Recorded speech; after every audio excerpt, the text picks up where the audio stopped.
สุขคนนี่มีแล้วก็มีก็สิฮู้จักละหนึ่งฮู้จักโดยเฉพาะแรกที่เดียวเฮาก็ฮู้จักพ่อจักแม่เนาะฮู้จักพี่จักน้องแล้วพอเฮาโตมาเฮาก็มีครอบครัวแต่งกันแต่งงานมีสามีมีภรรยามีลูกสิ่งเหล่านี้เป็นสิ่งที่คนทั้งหลายต้องการอาตมาเชื่อว่าไปกดเบิ่งอยู่ในเน็ตไปกดเบิ่งอยู่ในนั้นระหว่างพระกับหมู่ติดคุกผู้ใดหลายกว่ากัน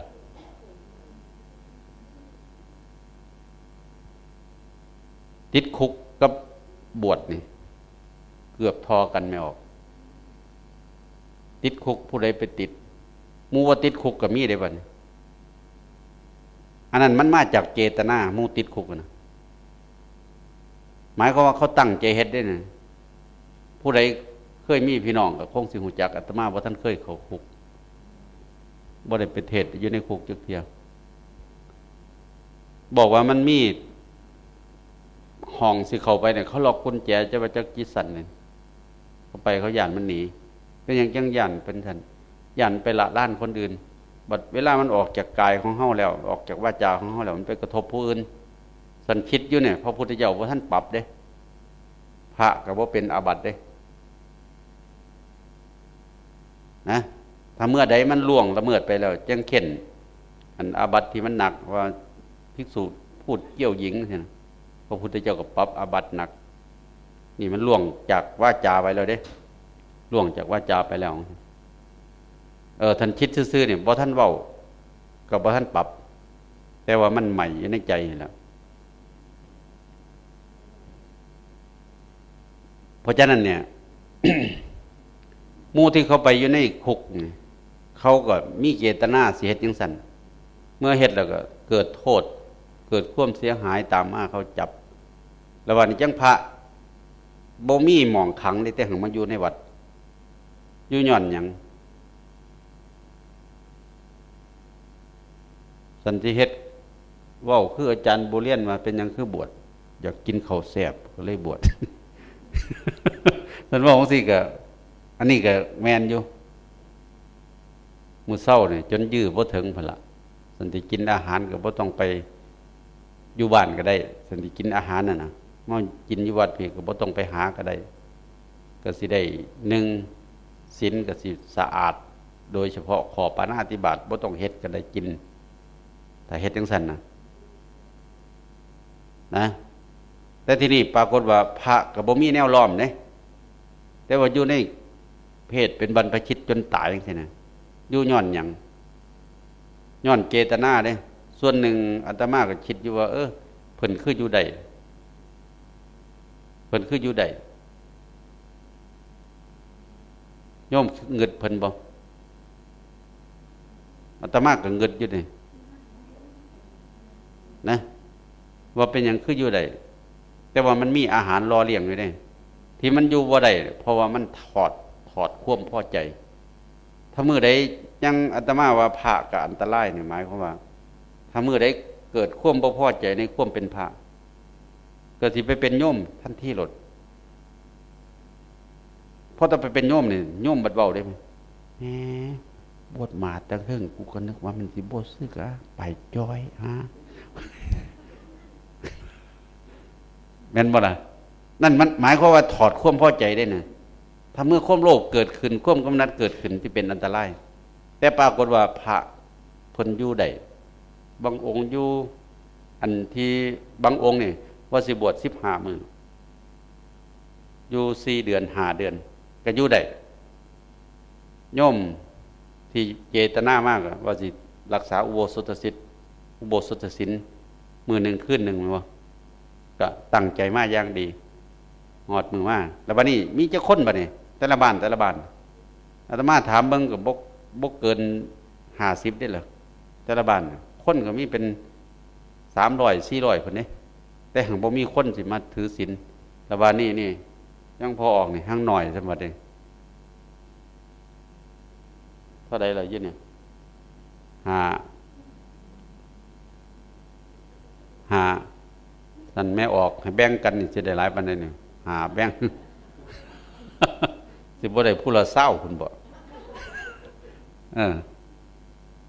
เออเป็นหยังยังเป็นจังซั่นผู้ชายคือมาหน่อยโอ้ยแม่ออกไปแล้วก็เฝ้าเหียนแนวหลวงพ่อก็ห้าว้าวให้ไปเบิดซะได้เห็นบ่บ่แม่นดอกเนาะผู้ชายมันสำบายสันสำบายยังไม่ติดอันนั้นแม่นหรือบ่แม่นผู้หญิงมันลำบากอยากหนีบางคนหยาดน้ำบ่อยากพอกันเนี่ยศาสตร์นี้ศาสตร์สุดท้ายเด้อศาสตร์บ่เอาอีกดอกกูพอแล้วนั่นความทุกข์ก็มีเจือแล้วมันเห็นได้ป่ะน่ะมันเจือเทิงสุขเทิงทุกข์นั่นละอยู่นำกันอันนั้นเพิ่นเอ่ยว่าความสามิตรสุขที่เจือด้วยอามิตรมีรูปมีเสียงมีกลิ่นมีรสมีสัมผัสสิ่งเหล่านี้เสียงตอนนุ่มมันดีอยู่แม่นบ่ตอนมันเฒ่ามันบ่มีคนดีเด้ฝากั้นมันก็ออกฝากั้นมันออกไงพองสีว่าเสียงดีๆก็ร้องมึงเถาะเดี๋ยวนี้ก็สันเขียวเฮียแล้วร้องมึงหน่อยสันเสียงดีหลวงพ่อเจ้าคุณธรรมมงคลรังสีเพิ่นมาเปิดงานไปอบรมโอ้ยได้ฟังเสียงเพิ่นโอ้ยจังใดอยากให้เป็นจังซี่เถิดเด้ออะลังสัมมาสัมพุทโธภะคะวะโอ้ย90กว่าแล้วได้ไปออก90กว่าแล้วเท่าสั้นแต่ปานนั้นยังไปทำบัตรคู่มือเด้เฮ็ดให้เบิ่งพระเน้นอาตมากำลังสิขึ้นไปกราบพระอยู่วัดโพธิ์ชัยเนาะวัดหลวงพ่อพระไสยเห็นเพิ่นไปยืนทำบัตรยืนไหว้พระเด้บ่นั่งโอ้โหขึ้นเสียงสั่นเลยแม่บอกตะก่อนเพิ่นเป็นหนุ่มเพิ่นก็บริหารงานเป็นเจ้าคณะจังหวัดเป็นนั่นแต่บัดมันเฒ่ามาแล้วไปเทิงเสียงเทิงโอ้ยสั่นหมดมือก็สั่นจังซี่เสียงก็สั่นนั่นคือมันเจือด้วยอมิตรแต่ก่อนก็ว่าดีที่พระพุทธเจ้าเพิ่นว่าบ่แม่นว่าบ่มีโทษเด้บ่แม่นบ่มีคุณเด้มีอยู่คุณน่ะคุณอยู่ไสคุณก็ตอนมันยังนุ่มยังแน่นอยู่มันก็มีคุณอยู่แม่นบ่ปัดตอนชีวิตโรยล่าฮอด50 60 70แล้วก็ตอนนี้บ่บอกก็ฮู้เด้วิธีสิลุกสินั่งหาวิธีลุกได้มั้ยเนี่ยอาตมาก็เป็นแล้วสินั่งก็โอยสิลุกก็โอยแล้วบาดนี้สิลงเนี่ยจังสิอันเนี้ยห้าลังองค์เจ้าสังเกตเบิ่งฟ้อมเพิ่นหลายๆเด้ทำท่าเว้าก็ไม่ออกแท้ๆขาเพิ่นเหยียดบ่ทันใด หาวิธีเว้าทำจัดจังซี่จนว่าขาเพิ่นอันนั้นย่างย่อยๆบาดนี้แม่ออกย่องโอ้ยหลวงพ่อนะหลวงธรรมะย่างย่อยๆเลยนะว่าแท้ๆเพิ่นขาจังบ่ทันนั้นเพิ่นก็หาวิธีสันติเฮ็ดว่าอย่าว่าเจ้าของเฒ่านะสัญญาณเขาว่าโอ้ยเท่าป่านนี้ก็ยังมาอยู่อายเขาอีกหาว่างฟ้อมให้มันคือจักหน่อยเจ้าสังเกตบังโลดพระฉลาดอยู่พอแล้วอยู่ นะมันไปหอดใส่คือมาตะเรื่องนี่แต่เรื่องที่เฮาสิหนีบัดเนี่ยเรื่องที่เฮาสิหนีเนี่ยวิธีถอดความพอใจนี่เฮียนก็มีอยู่ผ้าห่มก็มีอยู่แต่ว่าแต่งของมาทีละหน่อยเวลาเฮามารักษาศีล8เฮาก็แต่งมาแต่พอสิไปแต่ว่าฮอดมื้อสิไปแท้ๆไปบ่ได้เด้แม่บอกมันผู้ใดเคยไปต่างประเทศก็สิเห็นเนาะเขาบ่ให้ถือหยังเลยเด้มีกระเป๋าก็เอากระเป๋ามีโทรศัพท์ก็ใส่เขาตรวจเช็คหมดถือบ่ได้อันนั้นคือวิธีสิกันคนว่าเจ้าเฮ็ดถูกระเบียบว่าเจ้าสิไปหม้องนี้เจ้าสิไปช่องเนี่ยเจ้าเฮ็ดถูกระเบียบบ่มันต้องมีระเบียบเฮาสิออกจากโลกนี้ก็ต้องเฮ็ดถูกระเบียบทันทีบ่เฮ็ดถูกระเบียบก็ออกบ่ได้แม่นหรือบ่แม่นพระ ระพุทธเจ้าเพิ่นบอกจังซี่บอกเป็นภาษาไทยถ้าโลกนี้เนี่ยนะมันไม่มีคุณคนก็คงไม่ติดในโลกแต่เพราะโลกนี้มันมีคุณอยู่คนถึงติดในโลกนี้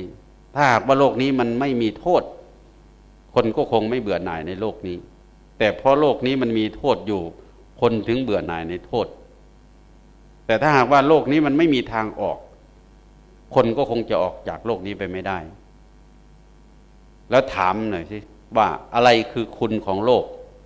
อะไรคือโทษของโลกอะไรคือทางออกของโทษของโลกไม่ออกฟังจำมันนี่ไปดีๆเด้อพระพุทธเจ้าบอกเฮาจากหนีเฮาสิไปทางใดสันสมมติว่าเฮาสิไปสวรรค์นี่เฮาสิไปทางใดเฮ็ดจังไดสิได้ไปเฮ็ดจังไดสิถูกช่องสมมติว่าอยากไปสหรัฐอเมริกาได้ยินว่าเขาสวยเขารวยเขาเจ๋งเขามีแต่คนผิวงามๆอยากไปเกิดอยู่นำเขาเพิ่นเฮ็ดจังไดสิไปหั่นสมมุติ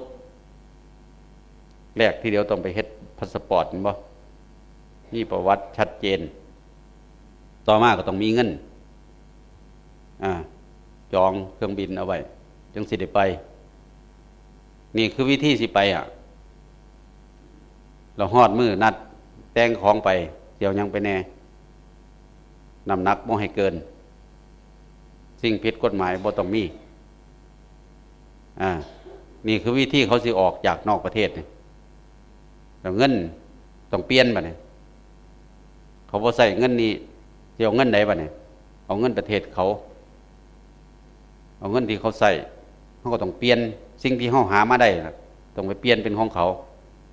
เนี่ยแค่สิออกนอกประเทศได้เนี่ยเฮาสิออกจากโลกนี้ไปเนี่ยสิเฮ็ดจังไดบัดนี้เราโทษคุณของโลกเนี่ยมันมีหยังเอาง่ายๆคุณของเฮาเนี่ยตะกอนตอนอายุ15 16นี่เบิ่งผู้ใดก็เสาะใสมันบ่หน้าตาแฉลมแช่มช้อยเว้าก็พอเว้ายังก็ง่ายแต่คู่มือนี่โอ้ย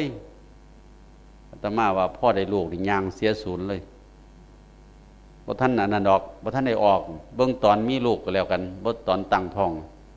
ยางโอ้ยอาตมาว่า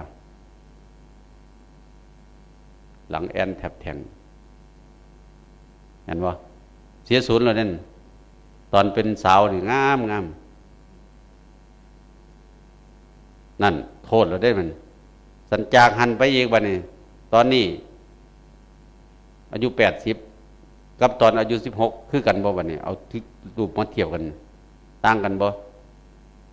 นั่งว่ามันให้ต่างนั่นอันนั้นมักบ่บัดนี้บ่มักนั่นคือโทษมันน่ะตอนมันเป็นคุณก็คือเขางามแล้วมักติดอยู่ในหันนั่นถ้ามันไม่มีคุณคนก็คงไม่ติดแต่ถ้ามันไม่มีโทษคนก็คงไม่เบื่อหน่ายแต่เพราะมันมีโทษอยู่ใช่ไหมแล้วทีนี้จะทำไงทางออกของมันจะทำไงทางออกก็คือถอดความพอใจจะไม่พอใจทั้งคุณแล้วก็ไม่พอใจทั้งโทษเพื่อกำจัดอภิชฌาและโทมนัสนะที่บอกที่เราสวดเพื่อจะกำจัดซึ่งอภิชฌาและโทมนัสแต่ถึงขนาดนั้นก็ยังบ่ทันแปลได้นะอภิชฌาและโทมนัสนั่นก็ผู้แปลก็บ่แปลชัดอภิชฌาคือหยังบุโทมนัสคือหยังบุฮู้จักอภิแปลว่ายิ่งชาแปลว่าเพ่งเล็งคือกันกับเฮาฮักผู้บ่าวนี่แหละแม่นบ่ผู้อื่นก็บ่คิดฮอดเขาได้คิดฮอดผู้เนี่ยผู้เดียวคิดฮอดผู้นี้ผู้เดียวผู้ใส่หมดโลกมีแต่เจ้าผู้เดียวยังไปถามเขาอีกมาเขาหลายสันอ้ายตายสิให้น้ำบ่พันยังไปถามอีกมันก็เลยเป็นสิน่ะเพราะฉะนั้นอาตมาไปอ่านนางอันหนึ่งเพิ่นเอาศัพท์มาว่านางอุมมะทันตีอุมมะนี่แปลว่าบ้าทันตีนี่แปลว่าคลั่งบ้าคลั่งบ้านี่ผู้ใดสิเป็นบ้าคลั่งมันบ่แม่นทุกคนสิบ้าคลั่งบัดนี้ผู้ใดเฮ็ดบุญมากับผู้นี้ฉันเห็นผู้นี้ล่ะอยากได้ผู้เนี่ย ที่เฮาแต่งงานกันน่ะอาตมาไปเทศน์กฬสินธุ์น่ะไปเว้าเลี้ยงอันผู้เอียงก็รูปหล่อเหมือนตอรนไฟเพิ่นก็เลยเว้าเลี้ยงพ่อบ้านเพิ่นอันพ่อบ้านเขาน้อยก็บ่ได้รอได้แต่บ่เล่าใจอยู่ได้อาจารย์โอ้ยขนาดว่าหัวละล้านมันยังย่องหัวเพิ่นว่ารออยู่เลยอันนั้นมันหมายความว่าพอใจเห็นผู้นี้ล่ะมักคนนี้เลยผู้ชายทั้งโลกมีเจ้าผู้เดียวมันเลยเป็นสั่นเนี่ยคือคุณของมันเวลาเห็นก็เป็นสั่นแล้วบัดเวลาสีนี้บัดเนี่ยเวลาสีนี้ก็ต้องถอดทางออกเด้ถ้าไม่มีทางออกคนออกคงออกจากโลกนี้ไปไม่ได้เอียงคือทางออกถอดความพอใจถอดฉันทราคะพระพุทธเจ้าบอกว่า ทำทั้งหลายมีความพอใจเป็นมูลเห็นป่ะทำทั้งหลายมีความพอใจเป็นมูลอย่างที่บอกแล้วแหละถ้าพระไม่พอใจก็คืออยู่ไม่ได้โยมอยู่เขาก็บ่ให้เงินเดือนเลยอยากได้พระคู่ก็ขอเอา เท่านั้นเด้แล้วก็บ่ได้อีหยังบัดนี้บางคนเขาก็บอกหมู่เดียวกันเขาอันนั้นโอ้คือบวชโดนเทยคู่เขาบ่ให้ดอกกองซึกโลดโอ้กูก็บ่บวชเอากองดอกท่านบวชเอากองกูบ่ทันเขาดอกหมู่เขาบวชก่อนเขาได้หมดแล้วท่านสิบอกท่านนั่นแสดงว่ามีศรัทธาที่เพิ่นบอกว่ามูลชาตานะมีรากเกิดแล้วได้นึงอันที่เฮาสวดน่ะ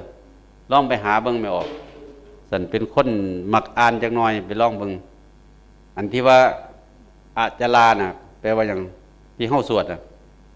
ยัสสะสัทธาตถาคเตอาจลาสุปฏิทิตานั่น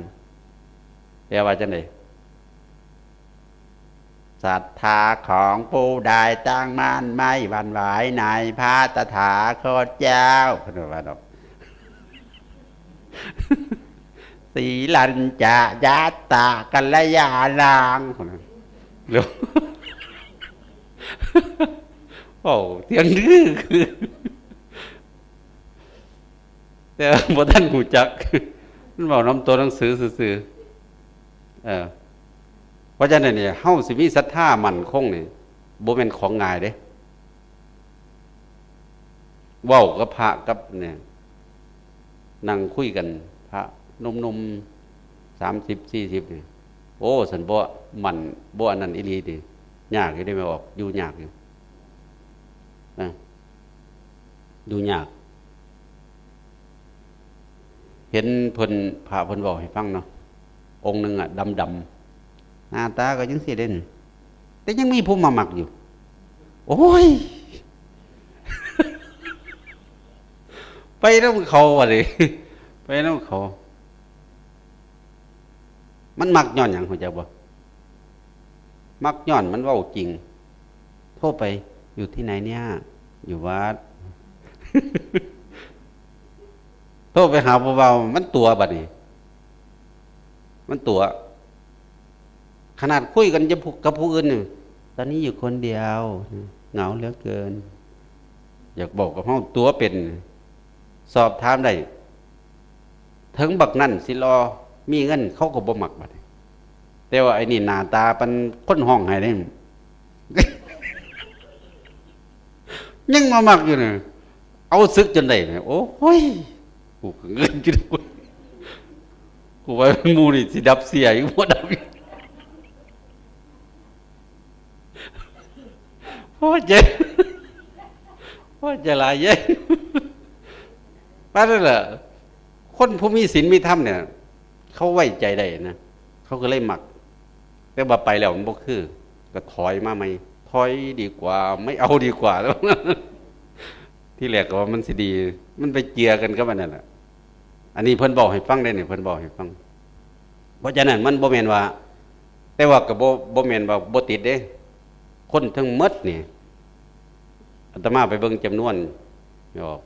เฉพาะพระนี่มีประมาณ190,000 รูปเทียบกับนักโทษพ่อๆกันเลยนะเพราะฉะนั้นบ่หลายได้คน60 กว่าล้าน ระ300,000เนี่ยแม่นหมอนี่โอ้ยอาตมาก็ว่ายากเติบอยู่เด้หมอผู้หนึงสิดูแลคนจัก100 คนเอาอยู่โรงพยาบาลโอ้ยอาจจะบ่ถึง100 คนเอาเป็นว่าหมอผู้หนึงคิดเอาว่าดูแลคนไข้จัก25 คนนี่เรากับพยาบาลเข้าเวรชุดหนึงนี่ไม่ออกมีพยาบาลบ่อยู่นี่เขาดูแลคนไข้หลายปานใดแล้วบัดนี้เขาสิมาเอาใจใส่เฮาดีบ่หาลางเที่ยเข้าเวรยามคืนทั้งง่วงได้บัดนั้นแล้วเขาสิเอาใจใส่เฮาดีอยู่บ่ถ้าคิดจังซี่แล้วนี่โอ้ยเฮาอยากกลับคืนมาเบิ่งแย่งเจ้าของได้บัดนี้เบิ่งแย่งจังได๋สันเบิ่งแย่งเลี้ยงอาหารก็ต้องไปเอาอาหารดีบ่เอาแนวมันเป็นพิษเป็นภัยเข้าไปในร่างกายแต่ปรากฏว่าเฮาว่าโอ้ยกูมีเงินกูกินหยังก็ได้ว่าซั่นว่าบัดกินได้ก็ได้อยู่ดอกบัดมันป่วยมาผู้ใดสิไปเบิ่งบัดเนี่ย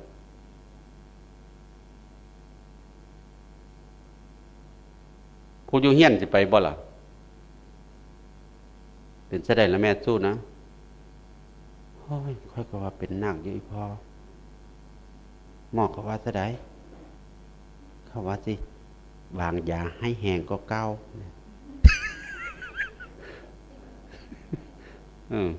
ถามมันนี่ไปเบิ่งบ่ล่ะหมอดีปานใดก็บ่เซาเด้แต่มันเป็นโรคหนักมากแม่ว่าเพราะฉะนั้นเฮาต้องมาเบิ่งแย่งเจ้าของโดยเฉพาะผู้เฒ่าเฮ็ดจังได๋ยายอาตมาว่า1ลงสีกับห่างยำบ่แซ่บสันลูกทอดสิ้นให้ก็เครียดลดแล้วมึงบ่เฮ็ดใส่ใจกูจักหน่อยมึงบ่เบิ่งแค่กูแหน่นะ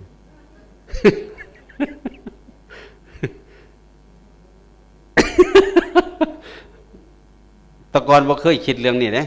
บ่เคยคิดเรื่องนี้เพราะมันเข้ากับเจ้าของโอ้เป็นซะนี้นี่บางคนต้องไปขอขมาแม่เลยเด้เฮ็ดจังได๋เป็นท่านโอ้ยบ่จักหยังเฮ็ดหยังให้กินก็ยังบ่เบิ่งบ่เหมือนตายอยู่นี่ว้าวให้เอาไปมาฮอดมือเจ้าของมาโอ้แม่เพิ่นเว้าให้เฮาแต่ก่อนเป็นสินี่เนาะขอโทษเด้อแม่เอ้ยข้อยก็บ่คิดว่าข้อยสิเป็นซะนี้บ่เจอกับเจ้าของมึงสิบ่เท่าจักเที่ยบ่เราเว้า เอาไปมาเป็นคือกันหมดว่านี่อาตมาก็บอกทางออกฉันบ่อยากเป็นคือเพิ่นกับฟ้าวตายซะป่ะ เป็นท่านวะเนี่ยเฮาสิออกจากโลกนี้เด้เฮาสิออกจากโลกเนี่ยเราก็เลยมาถอดความพอใจนี่ออกสาระสำคัญได้มาออกเลยทางออกคือถอดความพอใจ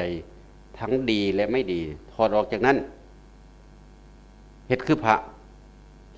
ะบ่ได้ก็เฮ็ดมื้อเดียวคือมื้อนี้หมายความว่าพระอรหันต์เว้น8ข้อนี่ตลอดชีวิตอ่ะแต่เราทำได้วันหนึ่งคืนหนึ่งก็ชื่อว่าทำตามพระอรหันต์แล้วเปิดเบิ่งดิน่ะอยู่ในองค์อุโบสถ8ประการตั้งแต่ข้อ1ไปฮอดข้อ8เลยเฮ็ดได้ตลอดชีวิตนะที่เป็นซั่นนี่คือพยายามถอดได้เนี่ยพยายามถอดเพราะฉะนั้นผู้ใดบ่ได้เฮ็ดสิ่งเหล่านี้สิไปบ่ได้ดอกแม่นสิถวายอันอีหยังสาธุเด้อเกิดชาติใดชาติหนึ่งก็ขอให้ข้าพเจ้าสวยๆรวยๆเด้อแต่มันเว้าได้ปากแดง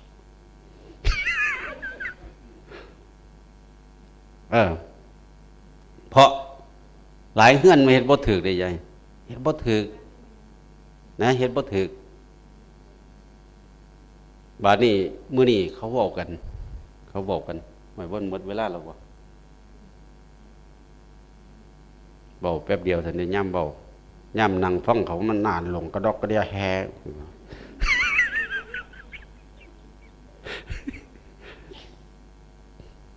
โอ้ห่มผ้ารู้สึกฮ้อนแล้วได้ยายเอ้ย เครื่องมันฮ้อนนะอันที่นี่เขาเว้ากันนะเขาว่าพอดี เขาจะไปจัดสถานที่ว่าสิเฮ็ดอันงานปริวาสเขากรรมนะวันที่17ที่นี่เขาก็เลยว่าให้เจ้านะยังบ่เคยบวชให้บวชว่าเจ้าเคยบวชแล้วก็บวชอีกโอ้ยบวชหลายบ่ได้มันบาปเพิ่นว่า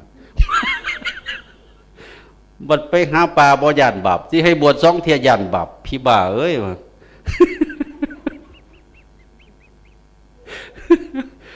บวชโดนบวชเฮิงบ่ได้มันบาปนั่นมาห่วยหมู่นั่งอยู่โดนๆนี่มันบาปหลายบ่เกรงใจเฮาเลยไหมบวชโดนบ่ได้บาปนั่นมาแต่ว่ามันบ่ายหมดบาปนี่ย่องบวชหมดโดนบัดนี้แต่ว่าสิให้เจ้าของบวชบ่สิบาป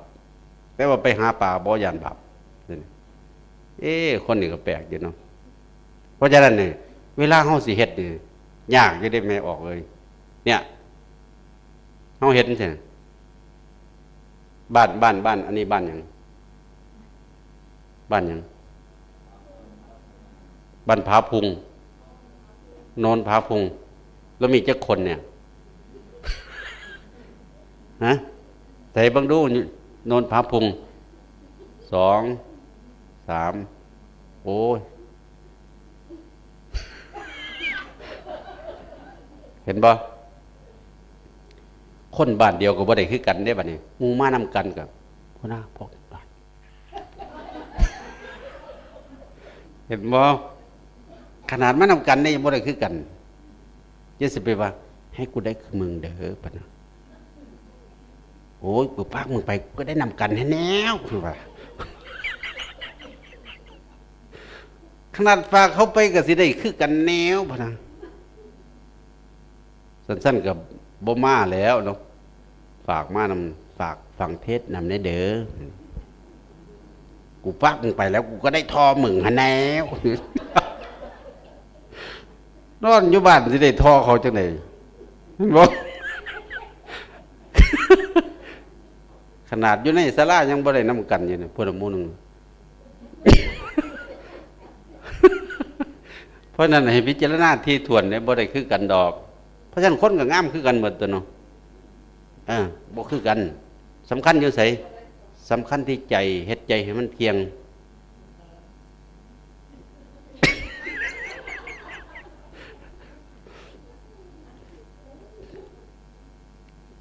แนวของอาตมามันไปแนวนี้เนาะไปแนวสงบบ่ได้ท่านทั้งหลายไปบ่เป็นคืออยากบอกให้เห็นน่ะนะไม่ออกคือจิตเฮามันเป็นสิเด่นปุถุชนธรรมดาอันผู้เพิ่นฝึกเพิ่นนิ่งๆอันนั้นเพิ่นฝึกได้จังเฮามันฝึกบ่ทันได้ก็บอกแวกจังซี่แล้วตำนั่นแน่ตำนี่แน่คือหมาบ่น่ะในที่สุดวิธีสิเฮ็ดก็เฮ็ดจังซี่ล่ะนะที่นี่ฉันสิให้เขาอันนั้นอีหลีนี่ก็ยากอยู่แต่ฉันไปทานแน่ศีลแน่ซ้ำเนี่ยบ่ต้องเอาหยังหรอกฉันสิเป็นคนนี่ไม่ออกเอาแค่นี้พอแล้วทานพอประมาณศีลพอประมาณนี่ซ้ำเนี่ยก็ได้เกิดเป็นคนแล้วล่ะนะสันศีลก็นิดหน่อยทานก็นิดหน่อยนี่อันนี้ขี้ร้ายจนดีบ่ดีเจออีกต่างหาก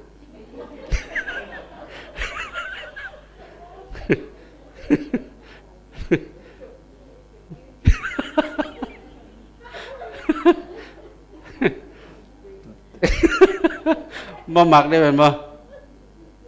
เขาถามอีเจอมึงสิเป็นหยังมา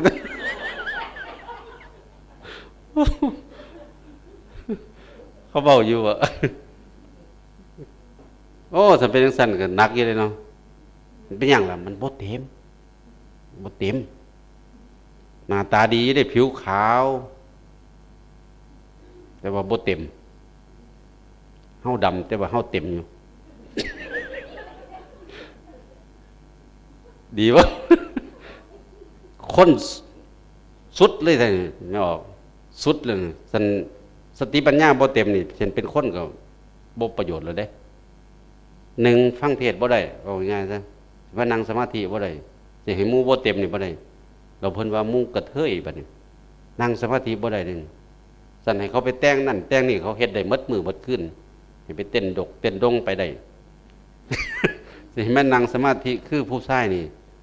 คือผู้หญิงนี่อย่าฝัน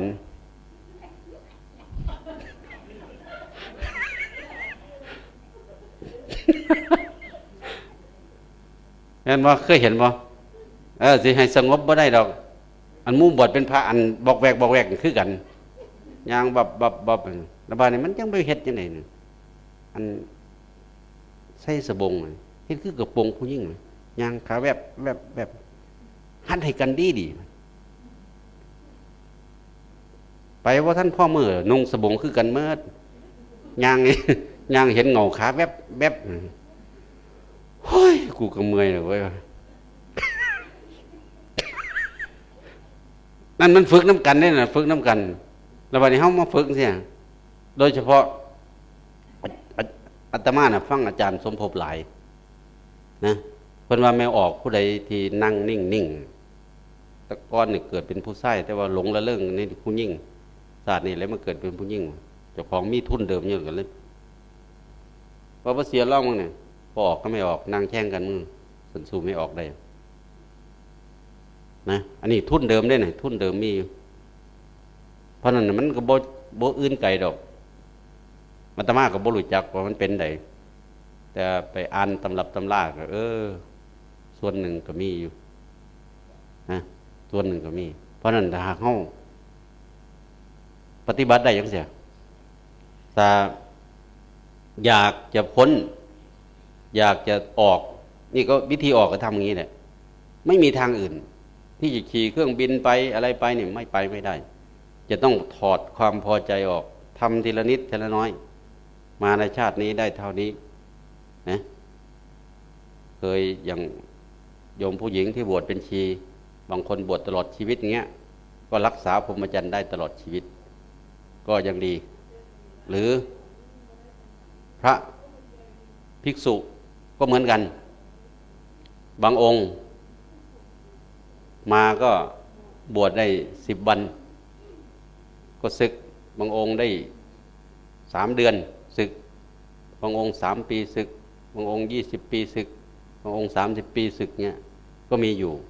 แต่นั้นเขาก็บำเพ็ญอย่างนั้นนะแต่เมื่อใดถอดใจแพ้ทันทีคล้ายๆกับมวยแม้จะหนักต้องสู้ต่อยหนักขนาดไหนก็ยังไม่ลงบางคนโอ้ยจะเป็นมันส่วนบ่ล่มโตลงบางองค์บางมวยบางคนมันก็รักศักดิ์ศรีมันเด้ให้กรรมการจับเลยบ่ยอมนอนกลางเวทีเสียศักดิ์ศรีลูกผู้ชายเจ็บปานใดก็บ่ล่มพุ่นเด้สู้ปานนั้นอันนั้นคือนักมวยที่นี่นักพจน์ผู้บำเพ็ญตบะเนี่ยต้องสู้กับกิเลสถึงขนาดนั้นโดยเฉพาะอาตมาไปอ่านเบิ่งนี่สิเฮาสิสู้เสนาตัวแรกเฮาสู้บ่ได้แล้วกามาเตปฐมาเสนากามเป็นเสนาที่หนึ่งของท่านเฮาสิสู้กับตัวนี้ได้บ่ล่ะมันสู้บ่ได้เด้นี่หาลังสู้นี่เนี่ยจังซี่น่ะสู้บ่ได้ก็มันร่างกายอ่อนเพลียนี่ต้องล้มลงก่อนยังลุกขึ้นมาสู้ไหมเที่ยวหลังฝึกไหม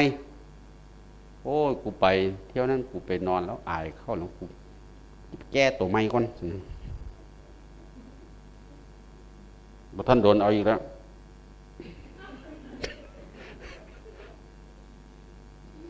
ไปยำได้ก็เง่าเป็นอย่างกระดอกกระเดียบ่แม่นอื่นไกลดอกบ่แม่นเฉพาะนี่ลองเอาพระมานั่งมึงคือกันโบกาเดี๋ยวอายไม่ออกเนาะหาวิธีลบนะเพราะฉะนั้นเนี่ยถ้าเข้าสิเฮ็ดจังซี่ล่ะนะจำคำนี้ไว้ดีๆถ้ามันไม่มีคุณคนก็คงไม่ติดแต่เพราะมันมีคุณอยู่คนถึงติดแต่ถ้ามันไม่มีโทษคนก็คงไม่เบื่อหน่ายแต่เพราะโลกนี้มันมีโทษอยู่คนถึงเบื่อหน่ายแต่ถ้ามันไม่มีทางออกคนออกจากโลกนี้ไปไม่ได้แต่เพราะโลกนี้มีทางออกอยู่คนถึงออกจากโลกนี้ไปได้มีพระพุทธเจ้าเป็นต้นวิธีจะออกก็คือตัดความพอใจจะทำยังไงอยู่ถึงจะอยู่ในบ้านก็ขอให้อยู่ด้วยความเข้าใจเช่นมีนิทานเรื่องหนึ่งที่พ่อไปไถนา ลูกก็ไปนาด้วยแล้วไปเล่นไปที่ลูกที่บ้านเฮาเอิ้นโพ่นทีนี้ไปแย่รูปรากฏว่างูเห่าออกมาตอดตายทีนี้ พอเห็นลูกงูเห่าตอดตายแล้วก็เอาลูกมานอนไว้แล้วก็ไถนาต่อไปอีกคนหนึ่งเดินมาบอกว่าไถนาไปก็เลยถามว่าท่านจะไปไหนจะไปในบ้านถ้าไปในบ้านบอกแม่บ้านฉันหน่อยนะว่าเอาข้าวมาเผื่อฉันคนเดียวบอกเนี่ยเมียก็เอาข้าวมาส่งพอเห็นลูกก็ไม่ร้องไห้ก็เฉยๆเขามาถามว่าเอาทำไมท่านถึงไม่ร้องไห้ถามพ่อก็บอกว่าโอ้ยมันก็เหมือนงูแหละลอกคราบก็เปลี่ยนใหม่มาถามแม่ว่าทำไมไม่ร้องไห้เอาตอนเขามาเขาก็ไม่บอกฉันตอนเขาไปเขาก็ไม่ได้บอกคิดอย่างเงี้ยทำไมมันถึงทำใจได้ขนาดนั้นนั่นคืออดีตพระพุทธเจ้าเลยว่าสุดท้ายแต่สุดท้ายก็ยังเป็นลมเนี่ยเห็นไหมตอนสุดท้ายก็ยังเป็นลมเนี่ยตอนแรกก็พอใจกันอยู่แต่งงานกันตั้งใจจะอยู่ร่วมกันนั่นแหละตั้งใจจะบำเพ็ญร่วมกันแต่สุดท้ายตอนสามีเอาลูกให้เป็นทานความรักความอะไรยังมีอยู่ก็บอกว่าผัวจะเปลี่ยนอารมณ์ใหม่ก็ใส่2 ดอกเลยดอกที่1คือลูกให้ทานไปแล้วสงสารลูกดอกที่2ผัวก็หาว่าเนี่ยไม่ได้สนใจลูกเลยตื่นเช้ามาไปป่าไปเล่นกับฤาษีอยู่กลางป่าหรือยังไงก็ไม่รู้โอ้ยตั้งแต่เกิดมาในชีวิตจิตใจไม่เคยคิดเลยทำไมถึงพูดเรื่องนี้ได้ยินสลบปั๊บคนมันบอบบางในเรื่องนี้ความดีที่ทำมาไม่เคยคิดแม้แต่ครั้งเดียวแต่ทำไมถึงพูดอย่างนี้เป็นลมสลบเลยนะแต่ตั้งใจก็คือตั้งใจจะบำเพ็ญให้เป็นพระโพธิสัตว์ให้ได้จะส่งพี่ไปถึงฝั่งแล้วฉันจะตามไปในที่สุดเราก็เห็นว่าครอบครัวของพระพุทธองค์เนี่ยไปถึงฝั่งทั้งหมดลูกชายได้เป็นพระพุทธเจ้าแม่เป็นพระโสดาบันพ่อเป็นพระอรหันต์ลูกชายของพระพุทธเจ้าของพระเจ้าชายสิทธัตถะได้เป็นพระอรหันต์น้องชายเป็นพระอรหันต์น้องสาวเป็นพระอรหันต์ภรรยาเก่าได้เป็นพระอรหันต์เนี่ยช่วยได้หมดเพราะตัวเองดีเนี่ยคือการถอดความพอใจออกทั้งที่รักแสนรักที่อาตมาเคยพูดอยู่ว่าท่านบอกว่าสมบัติไม่ใช่เราไม่รักพ่อแม่ไม่ใช่เราเกลียดชังภรรยาไม่ใช่เราเกลียดชังแต่สิ่งที่รักมากคือโพธิญาณหมายความว่าตัวปัญญาที่จะรู้ถูกรู้ผิดสำคัญมากเพราะนั้นก็ฝากเอาไว้ให้กับท่านทั้งหลายที่ได้มีโอกาสออกมาบำเพ็ญบุญที่อาตมาตั้งว่าทำไมครูบาอาจารย์ถึงพาทำบ่อยแท้นั่นคือเห็นคุณเห็นประโยชน์แล้วเมื่อทำครั้งใดก็มีท่านทั้งหลายมาร่วมอย่างเงี้ยนั่นคือสิ่งที่เป็นที่พึ่งเป็นที่อาศัยของเราแล้วก็ถอดความพอใจในบ้านในเรือนในทรัพย์สมบัติเราออกมาทีละนิดทีละนิดแม้จะถอดไม่มากจะไม่ถอดเหมือนพระก็จริงแต่ทำได้ทุกครั้งที่ท่านทำอันนี้คือส่วนที่เป็นคุณงามความดีเพราะนั้นอาตมามีโอกาสมาร่วมกับท่านทั้งหลายก็ถือโอกาสอนุโมทนาในกุศลเจตนาที่ท่านทั้งหลายได้ตั้งใจเอาไว้แล้วก็ฟังเทศน์ฟังธรรมไม่ว่างานใดๆท่านทั้งหลายก็ได้เพียรพยายามทำแบบนี้ให้ได้เกิดความรู้ความเข้าใจเพื่อจะนำพาชีวิตของเราไปสู่เป้าหมายในสิ่งที่เราพึงหวังและปรารถนาเอาไว้ในท้ายที่สุดขออนุภาพแห่งคุณพระศรีรัตนตรัยและบุญกุศลที่เกิดจากทานศีลภาวนาที่ได้บำเพ็ญมาจนครบถ้วนบริบูรณ์พร้อมมูลจงเป็นตบะเป็นเดชะเป็นภารวะปัจจัยเกื้อหนุนส่งผล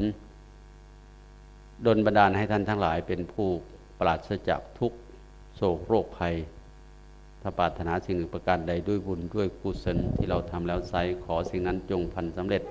และจงเจริญด้วยอายุวันนะสุขะพละปฏิภาณธนาสารสมบัติพิพัฒนมงคลสมบูรณ์พูนผลในสิ่งอันพึงประสงค์จงทุกประการดังแสดงมาพอสมควรแก่เวลาเอวังก็มีด้วยประการฉะนี้สาธุ